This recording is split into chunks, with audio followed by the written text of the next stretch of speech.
दोस्तों, आज की वीडियो बहुत ज्यादा ज्ञानवर्धक और धन प्राप्ति का मूल मंत्र है। आज की इस वीडियो में हम बात करेंगे आखिर औरत का वह कौन सा अंग बेशर्म होकर दबाने या चूसने से अचानक अपार धन की प्राप्ति होती है। लोग औरत का कौन सा अंग दबा और चूस कर अमीर बन जाते हैं। जो भी मनुष्य औरत का यह अंग दबाता या चूसता है, उसके घर में सदा मां लक्ष्मी का वास रहता है और मां लक्ष्मी की कृपा सदैव बनी रहती है। तो दोस्तों, आज की इस वीडियो में हम बताएंगे औरत का वह कौन सा अंग जिसे हर पुरुष को दबाना या चूसना चाहिए। नमस्कार दोस्तों, आप सभी का स्वागत है आज की इस बेहद ही ज्ञानवर्धक जानकारी भरी वीडियो में। दोस्तों, आपको पता चल ही गया होगा कि आज की वीडियो में हम क्या सीखने जा रहे हैं। दोस्तों, चैनल को सब्सक्राइब करें और हर हर महादेव लिखना ना भूले। साथ ही इस वीडियो को जो लाइक और सब्सक्राइब करें, लक्ष्मी मां उसके घर पर सदा कृपा दृष्टि बनाए रखें। दोस्तों, एक बार की बात है, एक गांव में शिव नाम का व्यक्ति रहता था। वह अपनी पत्नी से बहुत ज्यादा परेशान था, क्योंकि उसकी पत्नी बात बात पर हमेशा उसे ताना मारा करती थी। तुम्हारे पास है ही क्या, घर में खाने तक को कुछ नहीं है। दोस्तों, उसके घर में बिल्कुल कंगाली छा गई थी। एक भी रुपया नहीं था और उसके घर में खाने के लिए अन्न का एक दाना तक नहीं था। दोस्तों, एक तो घर में खाना नहीं, ऊपर से पत्नी का ताना। वह बहुत परेशान हो गया। उसे समझ नहीं आ रहा था मैं क्या करूं। एक दिन की बात है, शिव अपने घर से एक सुनसान रास्ते पर निकल गया। वह उस सुनसान रास्ते पर चल ही रहा था कि उसे एक साधु तपस्या करते हुए दिखाई दिए। वह उनके पास जाकर बैठ गया। जब साधु ने अपना तप खत्म किया तो शिव उनके सामने रोने लगा। साधु ने शिव से कहा, पुत्र, तुम्हें क्या दिक्कत है? तुम क्यों रो रहे हो? आखिर तुम्हें क्या परेशानी है? तब शिव ने साधु महाराज से कहा, हे महाराज, मेरी एक पत्नी है जो कि मुझे रोजाना ताना मारती है। मैं गरीब हूं तो मैं क्या करूं? कितना भी कुछ कर लूं लेकिन धन कमा ही नहीं पाता हूं। अभी तक एक छोटा सा धंधा था, वह भी पत्नी के क्लेश की वजह से चौपट हो गया। वह दिन रात मुझसे झगड़ा करती है। अब तो मैं दाने दाने के लिए परेशान हो गया हूं। हमारे घर में खाने के लिए कुछ भी नहीं है, इसके अलावा पहनने के लिए वस्त्र भी नहीं है। लेकिन मैं अपनी पत्नी को समझता हूं कि वह मुझे ताने ना मारे, मुझसे झगड़ा ना करे, लेकिन वह बिल्कुल भी नहीं मानती साधु जी। इसी वजह से मैं बहुत ज्यादा परेशान हूं। इसी वजह से मैं घर छोड़कर यहां आया हूं। वह साधु जी कहते हैं, रो मत बेटा, मैं तुम्हें यह काम बताने जा रहा हूं। तुम्हें औरत का सिर्फ यह अंग बेशर्म होकर कर दबा या चूस लेना है। अचानक तुम्हारे घर में धन की प्राप्ति हो जाएगी। तुम देखते ही देखते अमीर बन जाओगे। साधु जी कहते हैं, जो भी पुरुष औरतों का यह अंग दबाता या चूसता है, उसके घर में कभी भी धन की कमी नहीं रहती है और ना ही उसके घर में लड़ाई होती है, या जो भी व्यापार करता है उसमें हमेशा तरक्की होती है। साधु जी ने कहा, अब मैं तुमको औरत का वह अंग बताने जा रहा हूं। इसे ध्यान से सुनना और अपने जीवन में इस पर जोर करना। तब शिव साधु जी महाराज की बातें बहुत गौर से सुनता है और कहता है, जितना जल्दी हो सके मुझे यह बता दो। दोस्तों, तभी साधु जी महाराज उस आदमी को एक कहानी सुनाते हैं और बताते हैं, एक नगर में एक किसान रहता था। उसके बहुत सारे खेत थे जिस पर वह दिन रात मेहनत करता था। उसके घर में किसान और उसकी पत्नी रहा करते थे। उस किसान और उसकी पत्नी ने आपस में बहुत ज्यादा प्रेम था। उसके घर में किसी भी प्रकार की लड़ाई झगड़ा या क्लेश नहीं होता था। इसी वजह से उसके घर में सदैव मां लक्ष्मी का वास रहता था और उसके खेतों में इतनी ज्यादा पैदावार होती थी कि वह दिन प्रतिदिन और अमीर होता जा रहा था। उस किसान और उसकी पत्नी ने इतना प्रेम था कि आसपास के लोग उन्हें देखकर जल जाया करते थे। धीरे धीरे उसके पूरे गांव के लोग जान गए, किसान और उसकी पत्नी में बहुत ज्यादा प्रेम है। धीरे धीरे यह बात उस नगर के राजा तक पहुंच गई। दोस्तों, किसान और उसकी पत्नी की बात जब राजा के पास पहुंचती है तो राजा भी उसके प्रेम की काफी ज्यादा तारीफ करते हैं। वह सभी से बताते हैं कि हमारे नगर में एक किसान और उसकी पत्नी रहते हैं, जिनमें कभी भी लड़ाई झगड़े नहीं होते हैं। उन दोनों में आपस में इतना प्रेम है कि मैंने ऐसा अपनी जिंदगी में कभी भी नहीं देखा। एक बार की बात है, राजा पूरे नगर में डिंडोरा पिटवाते हैं कि इस नगर में जितने भी लोग हैं वह सभी अपने घर में घी का दिया जलाएंगे। राजा की पत्नी पूछती है कि आप ऐसा क्यों कर रहे हैं? सबके घर में घी का दिया क्यों जलवा रहे हैं? राजा अपनी पत्नी की बात सुनकर कहते हैं, दीपक प्रेम की निशानी होता है। जिसके घर में घी का दीपक जलता है उसके घर में सदैव प्रेम बना रहता है। और मैं चाहता हूं कि जो प्रेम किसान और उसकी पत्नी के घर में है वह हमारे पूरे नगर में रहे पति और पत्नी के बीच। इसीलिए मैं हर घर में दीपक जलवाना चाहता हूं। दोस्तों, राजा के सैनिक जाते हैं और हर जगह नगर में ढोंढी पीट देते हैं और कहते हैं सभी के घर में रात भर घी का दीपक जलाना चाहिए। दोस्तों, राजा की बात मानकर सभी नगरवासी अपने घर में दीपक जला देते हैं। लेकिन जैसे ही आधी रात होती है, सभी के घर के दीपक बुझ जाते हैं, लेकिन किसान के घर का दीपक वैसे ही जलता रहता है। दोस्तों, दीपक हमेशा किसान की पत्नी जलाती थी, लेकिन उसकी बात नहीं मानती थी। वह हमेशा अपनी मनमानी करती थी। उसका जो भी मन करता था वह वही काम करती थी। लेकिन किसान को इस बात से कोई भी दिक्कत नहीं होती थी, क्योंकि किसान बहुत समझदार था।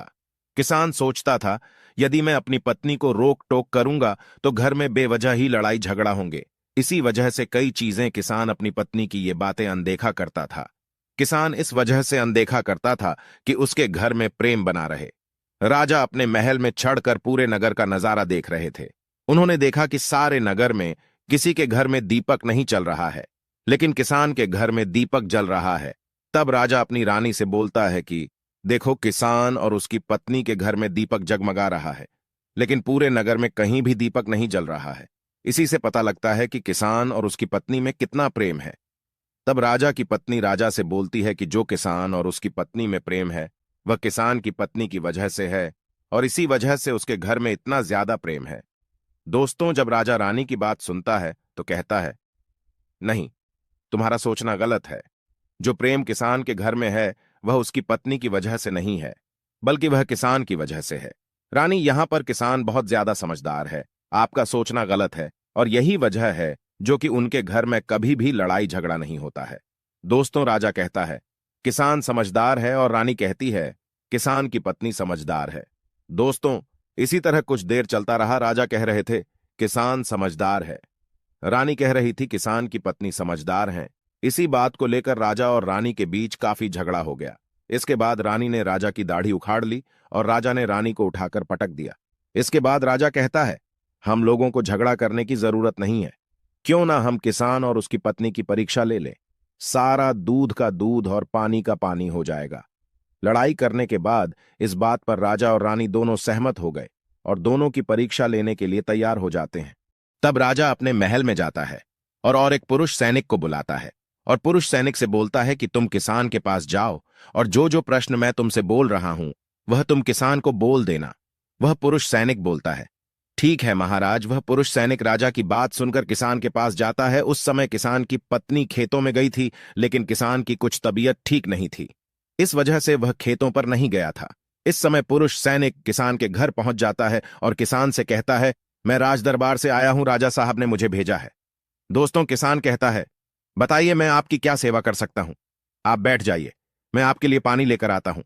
तब वह सैनिक बोलता है कि नहीं, तुम कुछ भी मत लाओ, मैं राजा का सैनिक हूं, बस आपके पास राजा का समाचार लेकर आया हूं। तब किसान कहता है, ठीक है सैनिक, आप मुझे बताओ राजा साहब ने मेरे लिए क्या समाचार भेजा है। सैनिक कहता है, किसान, राजा साहब ने यह बोला है कि यदि तुम अपनी पत्नी को छोड़ देते हो तो राजा जी आपको बहुत सारे हीरे जवाहरात और साथ में तुम्हारे जमीन से 2 गुना ज्यादा जमीन राजा जी आपको गिफ्ट में देंगे।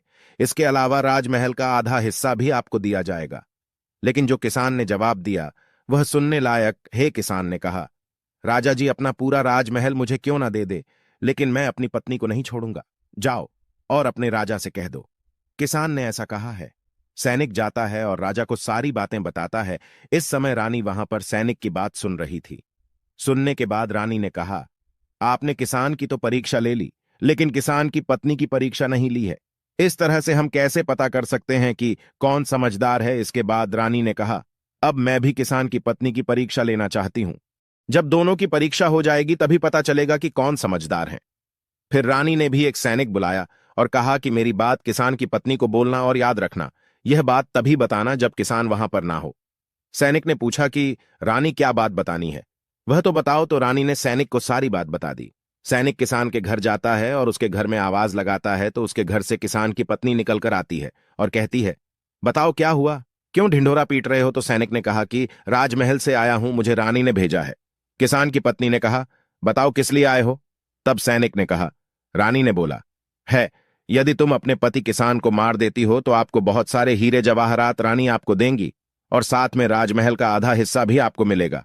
इसके अलावा जितनी भी आपकी जमीन है वह तो आपकी रहेगी ही, लेकिन उसकी 2 गुना जमीन भी रानी आपको देगी। ये बात सुनकर किसान की पत्नी तैयार हो जाती है। कहती है, ठीक है, यदि मुझे इतना कुछ रानी साहिबा देंगी तो मुझे मंजूर है, मैं अपने पति को मार दूंगी। तब सैनिक पूछता है कि रानी को कैसे पता चलेगा कि आपने अपने पति को मार दिया है। तभी किसान की पत्नी बोलती है, मेरे घर में जो दीपक जल रहा है, जब मैं किसान को मार दूंगी तो उसे बुझा दूंगी, तभी आपको पता चल जाएगा कि मैंने किसान को मार दिया है। अब सैनिक किसान की पत्नी की बात सुनकर राजमहल जाता है और रानी को सारी बात बताता है। किसान की पत्नी की बात सुनकर रानी बहुत अचंभित हो जाती है। राजा और रानी को स्त्री जात से नफरत होने लगती है। उसी समय राजा अपने नगर के सभी लोगों को बुलाता है और कहता है कि मैं चाहता हूं कि मेरे और मेरी पत्नी की वजह से किसान की जान न जाए। तुम लोग ऐसा करो, उस किसान के घर जाओ और सारी बातें बता दो और उस किसान को बचा लो, वरना किसान की पत्नी उसे मार देगी। इधर सैनिक किसान के घर जाते हैं और सोचते हैं कि किसान की पत्नी किसान को रात में मारेगी और दिया बुझाएगी। इससे पहले ही हम किसान के घर में पहुंच जाते हैं और किसान को बचा लेते हैं। दोस्तों, जैसे ही राजा के सैनिक किसान के घर पहुंचते हैं तो देखते हैं कि किसान तो मरा पड़ा हुआ है। तो सैनिक किसान की पत्नी से बोलते हैं कि तुमको तो किसान को रात में मारने के लिए बोला गया था, लेकिन आपने अभी किसान को क्यों मार दिया?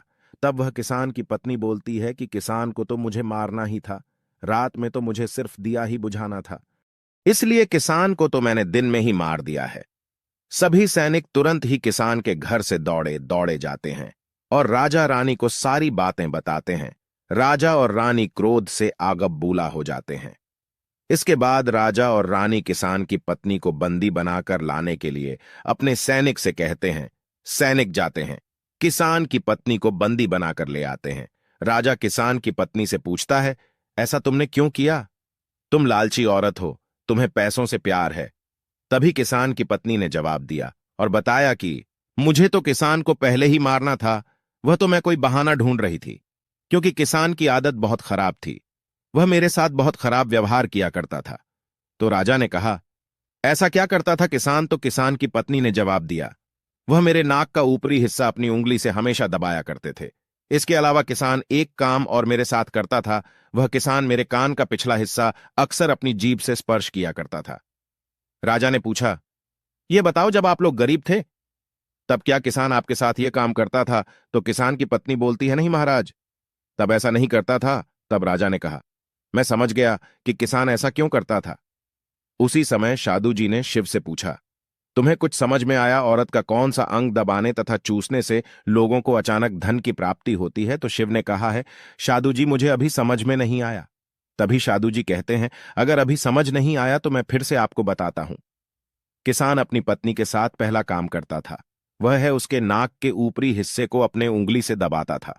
तो जिस भी मनुष्य के घर में पैसों की किल्लत है, उसे अपनी उंगली से औरत के नाक के ऊपरी हिस्से को जरूर दबाना चाहिए। दोस्तों, औरत के नाक के ऊपरी हिस्से को बहुत शुभ माना जाता है। इसी वजह से जो यह काम करता है वह हमेशा धनवान पुरुष बन जाता है। दूसरा काम है, जो भी पुरुष औरत के कान का पिछला हिस्सा अपने जीभ से स्पर्श करता है, उसके किस्मत के द्वार खुल जाते हैं, उसे अचानक धन की प्राप्ति होती है।